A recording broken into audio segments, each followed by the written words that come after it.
not even need Bowers game for him. Ahoy there, YouTube! Welcome back for another Bowers Thoughts from the corner. game, guys. Play some games with the game night. Here with Lucy and Adam from a game night. And we just got done playing Slam Cup. Now, this is the pick, flip, and match quick game. It's a very light, simple game from Blue Orange Games, where essentially you are going to have a whole bunch. You're going to have, I think, about 6 of these. And it also depends on the player count. You're going to have 6, 8, or 12 of these colored cups. Yeah, when you play 2 players, you get 2 colors. Inside of the cups, however, are different colors, which will correspond to the other colors. And how it pretty much works is you're going to be slamming cups, and I'm going to get it out because it does have a really cool table appeal, onto this thing, and then it just becomes a race of you trying to match the colors on there, and hopefully it doesn't fall over. Okay, really light, many times. really simple. We actually played a 4-player version of this with my 7-year-old son, Sean, and I got a chance to play it with him earlier in the day as well. So now that we got the synopsis out of the way, who wants to start first on the game, what they thought about it? I thought that it was really fun. Here's my only issue with it is that this base is not really big enough, especially for the size of this box. That base could be big enough. You will get... Because as I was waiting, so the insides of them are different colors. So you got to match the outside color to the inside color, right?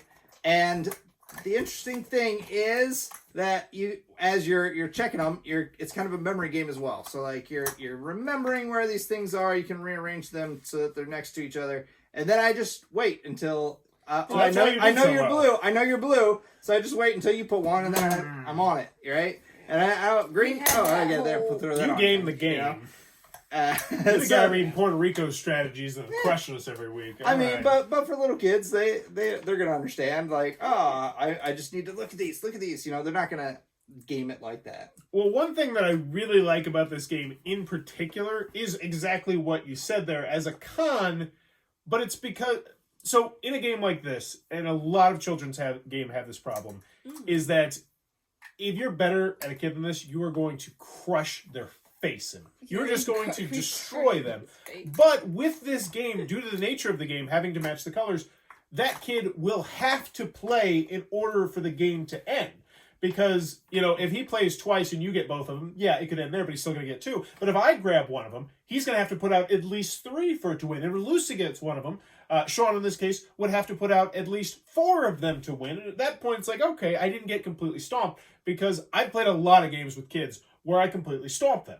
Mm-hmm. Right. Or they've gotten completely stomped by someone else. Yeah. Well, no. because it's an essential part of the game that everyone plays. Yes, and I think that is really well designed, because I've had a lot of games in my classroom where the kids get really discouraged because they don't do anything. Because like older kids can like shut them out easily. Well, yeah, and the older kids, they're like, oh yeah, I want to win by 15, I want to win by 20, I want to win by whatever. And I think it was ingeniously designed to make it so that even the youngest kids are going to get at least some on there. And I thought that was really well done. But I mean, it's a great, like, it's a nice developmental game too, because you're looking at colors, you're dexterity wise, you're moving things around, you're trying to remember things.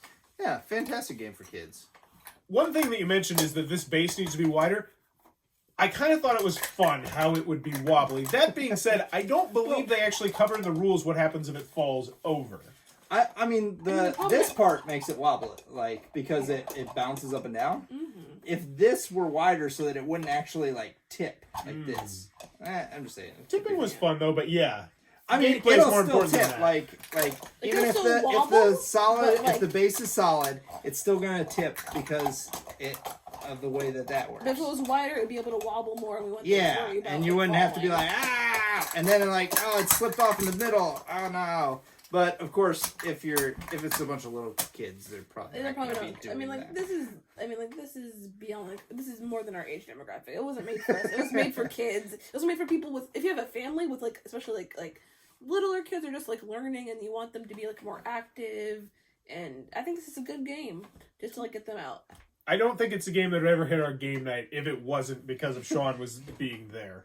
It was a fun little thing, and then I got salty because Adam was pushing and you have to win 3 rounds. You do have to win 3 rounds, so it's just rinse, wash, repeat. It takes about 5 minutes. It doesn't outstay its welcome. I'm going to keep it here regardless for either my classroom or Oh, my yeah. family, so I don't see myself ever really getting rid of this game for me personally.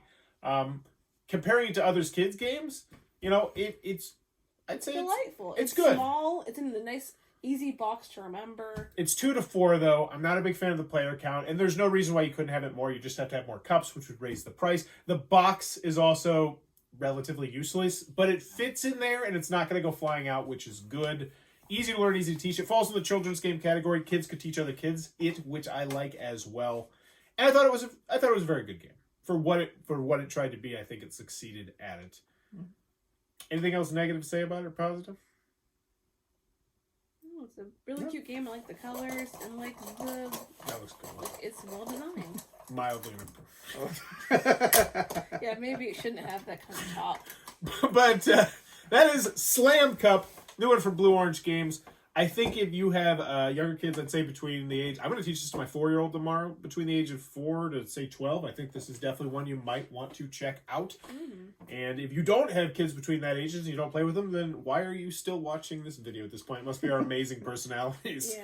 But there you go. Watching 3 grown adults review a kids game. Criticize Slam Cup.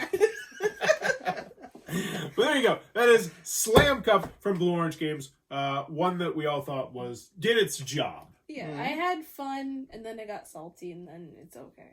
Okay, so here's my question. My family does not get my immediate family games, but my outside family doesn't game. Now, when you first got your family into the game, because you were the one that kind of initiated the hobby games. Oh yeah. Do you think this would be the kind of thing that would go over well with a family that does not game at all? Like, because this looks like a Target style game, Barnes and Noble style game. I think that so when I play with my extended family like that, there's normally more than 4 players. See, that's one of the issues I did have with it. Yeah. So yeah, I mean, like, this might be something that I would show my nieces and nephews while we're playing a bigger game Go off. in the other Leave room. us alone. Yeah, and be like, oh, here you go, guys. Like, this is a really fun one. Check it out. And I do that all the time with the different games. Yeah. Yeah, sort of has like that same kind of appeal of like headbands or like a whole bunch of like there was a board game like 2 years ago that was like super popular that was like sold out. Coconuts. Yeah, Wow, was it coconuts? I think it was coconuts. How? Yeah, 'cause- How? That's So what. I just remembered that it was sold like for like one day at my old workplace and it was immediately sold out and we got calls every day from parents asking for that board game. Really? And I never heard of it. Like my board Actually, gaming group. Joe sent it to me from Korea, and Yeah. then it came out in the United States, and everybody was like, "Oh, this game," and I'm like, "Oh, I've been playing that for a while now." Well, there you go. Slam Cup. Check it out. You should know by now if you want to check this one out. If you're enjoying what we're doing, please be sure to click on that subscribe button down below. In the comments below, let me know what is your favorite drink of choice in the whole wide world. I can give you anything right now. Unlimited quantity of it for the rest of your life. Let's do it like that. But you can't sell it. Because obviously we'd go with liquor. Oh yeah, liquor, which was like I'm like this is a kids. You know what? Why don't we... It's not the only thing you have to drink. Mango boba smoothie. Mango boba smoothie. I'm going to go with... You can go next. I'm going limeade. Lime. I love limeade. that's- And there's only certain places that you can get it because, I don't know, people don't like it apparently. I want diet horchata. I don't know if it exists, but that's what I want. Diet Why horchata. would you want diet Really? horchata? Because I love horchata, but I don't want all the sugar from horchata, obviously. It's literally just like milk and sugar. It's not just milk and sugar. There's Pretty more to much it. There's like... milk and It could be milk and stevia. Let me know in the comments below what your drink is. And as always, thanks for your time, YouTube.